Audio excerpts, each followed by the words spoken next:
Hello, আসসালামু আলাইকুম। আমরা অনেক টাইমে কাজের ক্ষেত্রে পিডিএফ ফাইলকে এক্সেলে কনভার্ট করব। তো এখানে লিখব মিনি পিডিএফ কনভার্টার অনলাইন। হ্যাঁ, এটাই না, আমরা চলে যাব পিডিএফ কনভার্টার চুজ ফাইলে গিয়ে ডেস্কটপ গিয়ে আমি যদি এটাকে যদি কনভার্ট করি, তো কনভার্ট করতে গেলে ফাইলটা আপলোড করে দিলাম। আপলোড করে দেওয়ার পরে এটা কিন্তু কনভার্ট হইতেছে। তো কনভার্ট হওয়ার পরে এই যে এক্সেলে আমি এটা দিলাম, এই ডাউনলোড। আমার কিন্তু ফাইলটা কিন্তু ডাউনলোড হয়ে গেছে।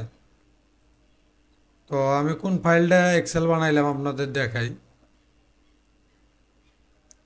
যেমন এটা ছিল হলো আপনার পিডিএফ। তো এই পিডিএফটাকে আমি কাট করে, যেটাকে আমি আহ, এই যে এটা এটা ছিল হলো পিডিএফ। তো পিডিএফকে আমি কি বানাইলাম, এক্সেল ফাইল বানাইলাম। তো পিডিএফে আপনি কাজ করতে পারবেন না, এক্সেল ফাইলে কিন্তু কাজ করতে পারবেন। যেমন এখানে যদি আমি টোকা দিই,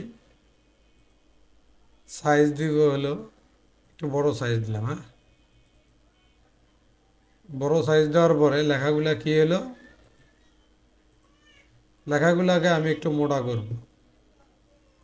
এই যে লেখাগুলাও মোটা হলো।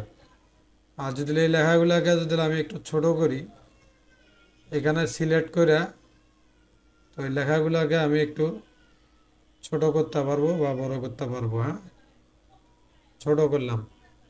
ছোট করার পরে এটাকে যদি রাইট বাটন ক্লিক করে এই যে হাইট, এখানে যদি আমি 20 দেই, ছোট হলো। এই হাইট যদি আমি এখানে যদি 40 দেই, একটু বড় হলো হাইটটা। হ্যাঁ, তো হাইটটা বড় হওয়ার মূল কারণ হলো, আপনারা দেখেন এখানে দুইবার করে লেখা আছে। যদি আমি এটাকে যদি সিঙ্গেল লাইন নেই, সিঙ্গেল লাইন নিলে এটা বড় হবে।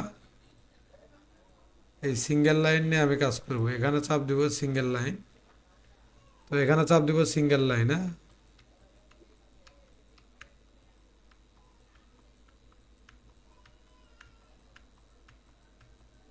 তাহলে এটা কি হলো, সিঙ্গেল লাইন হয়ে গেল। তো এটাকে যদি আমি ডাবল ক্লিক করি, ঢুকে যাইতেছে। যদি আবার টান দিয়ে দিই, টান দিয়ে দেখি ঢুকাই দিই, তাহলে আবার সিঙ্গেল লাইন হয়ে গেল। তো এই হলো পিডিএফ টু এক্সেল কনভার্টারের ভিডিও। আপনারা যদি দেখেন তাহলে আরও এরকম বানাইতে পারবেন, বা আপনাদের জন্য ইজি হবে কাজ করা। তো আপনারা এখান থেকে কপি টপি করতে পারবেন, যে কোনো জিনিস করে আপনারা এটাকে দিয়ে দিতে পারবেন। তো আজ এই পর্যন্তই। ভালো থাকেন, সুস্থ থাকেন। আল্লাহ হাফেজ।